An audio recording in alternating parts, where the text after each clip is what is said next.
I love having a 360 camera in my toolbox while filming. The shots that we can get with these things are absolutely amazing. It's like having an action camera, a gimbal, and a drone on a stick all in one. When I first saw the Insta360 1R at CES 2020, my mind started turning wondering, do I really need or want to upgrade? I've really loved the Insta360 1X, but here are the 4 reasons from least important to most important why I upgraded to the 1R. And as I go through them, I'm going to talk about a couple areas of improvement that could be made to the 1R as well. Before we begin, I did put links to all these products in the description below so you can find them for yourself. And I also wanted to let you know that I did not upgrade for the capabilities of the 360 camera themselves. There might be a small capability improvement, but there's also a downside because the width between the cameras is larger on the R compared to the X. So there's a bit of a trade-off there. I think it's a bit of a wash. I found that using them with the selfie stick, if they're any distance from you whatsoever, they seem to work just fine. Not a deciding factor. Now let's get on with the reasons. First up is audio. It's not high on my list, but it is nice to have when you need it. There is a built-in mic on both of these that you can hear as I'm talking right now, but you can upgrade the audio on the Insta360 1R. You can use the USB-C port on the side with a 3.5mm mic port to put an external mic in to really improve that mic quality. You can even get a cage around the top of it with a cold shoe adapter mount. You can also travel super light connecting to your AirPods and using those as your microphone as well. The second reason is due to the fact that these are 360 cameras, and if you get any bit of a scratch or smudge on that lens, you're going to ruin the magical effect that you get with them.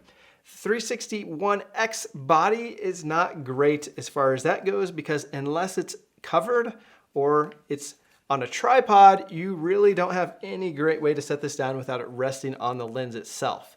The 1R, on the other hand, you can actually sit it down with this cage. You can sit it while it's on the cage upside down. You can take it out of the cage and sit it down.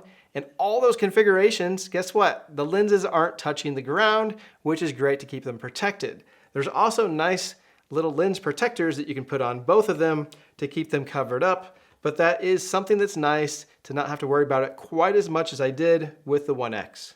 The third reason I upgraded to the 1R is the modular design. Now, I'm not as big of a fan of the modular design itself, it's what it gives me. And what it gives me is the ability to pack super light and minimalistic whenever I'm going places. I want to have a 360 camera, I want to have an action camera, I don't want to have separate batteries for the action camera and the 360 camera. I typically don't need both of them at the same time, and this gives me both of those things. I can plop on and off the new battery, no problem. I will say a couple little comments here. It does take a little bit of fumbling around to take it out of the cage itself, switch out the camera because you have to take the battery off first, and then put it back in there. So that will take a little bit of time. The other thing is that there needs to be a really ultra minimalistic protective case that can fit either the action cam or the 360 camera on it because there is a port on there and I'm nervous that that's gonna break if it's too loose in my bag. And I don't like the giant case that you can buy for this. I want something super minimalistic. If you know of a minimalistic case for this, let me know in the comments below. I'd really be interested in checking it out. The fourth and major reason why I upgraded to the Insta360 1R is because I like to use these cameras where they can get wet. When I first picked up the 1X, I went out and used it on this slippery mat in the lake. It got these amazing shots, but I didn't have a case for it, and if I fell, the camera would be ruined instantly. I did pick up really quick afterwards when they released the Venture case and used that with it, and it got great footage, loved it, but it's a bit cumbersome whenever you have to take it in and out of there over and over again. This camera with the cage on it can be used down to 5 meters.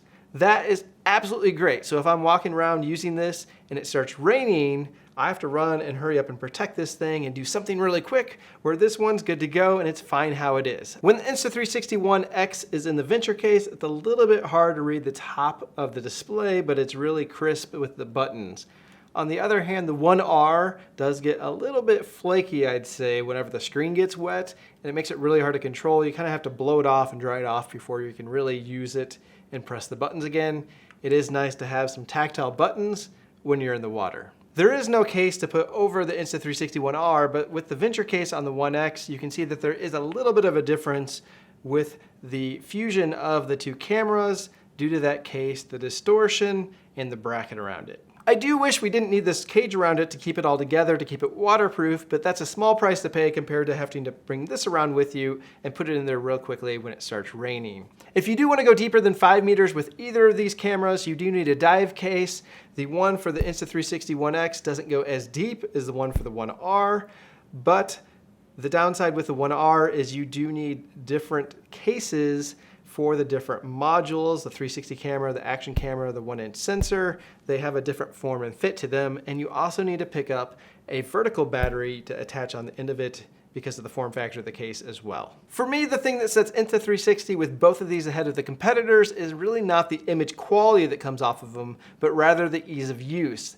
The fact that I can take the data right off them, put them on my phone, I can do the processing, I can do the tracking, I can do all the editing, and spit out a video that I can post on social media almost instantly while I'm still on the go is just mind-boggling. It's really amazing and super simple to use. And I really think that gives these the leg up. Let me know in the comments below if you think it's worth the upgrade to the Insta360 One R, and just by the way, the resale value on these on eBay is still fairly high.